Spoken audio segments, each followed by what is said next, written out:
ദൈവത്തിന് മഹത്വം. നമ്മുടെ പ്രതിദിന ആഹാരം മെയ് 10. മോഷ്ടിച്ച ദൈവങ്ങൾ.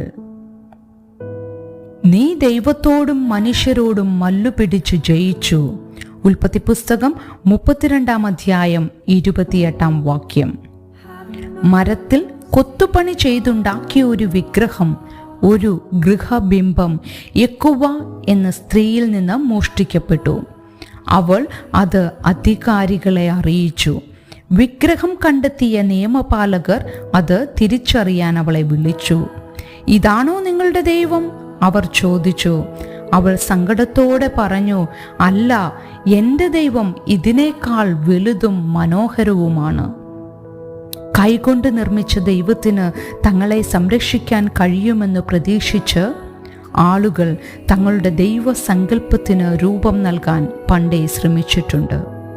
അതുകൊണ്ടായിരിക്കാം യാക്കോബിൻ്റെ ഭാര്യ റാഹേൽ ലാബാനിൽ നിന്ന് ഓടിപ്പോയപ്പോൾ തൻ്റെ അപ്പനുള്ള ഗൃഹവിഗ്രഹങ്ങളെ മോഷ്ടിച്ചത്.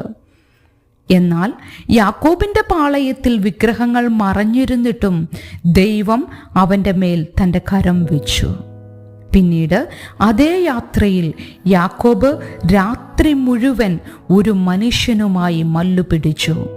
ഈ എതിരാളി വെറുമൊരു മനുഷ്യനല്ലെന്ന് അവൻ മനസ്സിലാക്കിയിരിക്കണം. കാരണം നേരം പുലർന്നപ്പോൾ യാക്കോബ് പറഞ്ഞു, നീ എന്നെ അനുഗ്രഹിച്ചല്ലാതെ ഞാൻ നിന്നെ വിടുകയില്ല. ആ മനുഷ്യൻ അവന് ഇസ്രായേൽ, അതായത് ദൈവം യുദ്ധം ചെയ്യുന്നു എന്ന് പുനർനാമകരണം ചെയ്തു. തുടർന്ന് അവനെ അനുഗ്രഹിച്ചു. യാക്കോബ് ആ സ്ഥലത്തിന് പെനിയേൽ, അതായത് ദൈവത്തിൻ്റെ മുഖം എന്ന് പേർ വിളിച്ചു. ഞാൻ ദൈവത്തെ മുഖാമുഖമായി കണ്ടിട്ടും എനിക്ക് ജീവഹാനി വന്നില്ല എന്ന് യാക്കോബ് പറഞ്ഞു.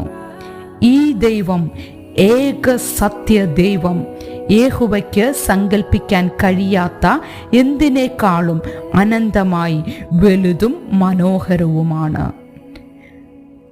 അവനെ കൊത്തിയെടുക്കുവാനോ മോഷ്ടിക്കാനോ മറയ്ക്കുവാനോ കഴിയുകയില്ല. എങ്കിലും ആ രാത്രി യാക്കോബ് പഠിച്ചതുപോലെ നമുക്ക് അവനെ സമീപിക്കാം. ഈ ദൈവത്തെ സ്വർഗസ്ഥനായ നമ്മുടെ പിതാവേ എന്ന് വിളിക്കാൻ യേശു തൻ്റെ ശിഷ്യന്മാരെ പഠിപ്പിച്ചു. ചിന്തിക്കുക, നിങ്ങൾ ദൈവത്തെ എങ്ങനെ വിശേഷിപ്പിക്കും? ദൈവത്തെക്കുറിച്ചുള്ള നിങ്ങളുടെ ആശയങ്ങൾ എത്രമാത്രം പരിമിതമാണ്. ദൈവത്തിന് മഹത്വം.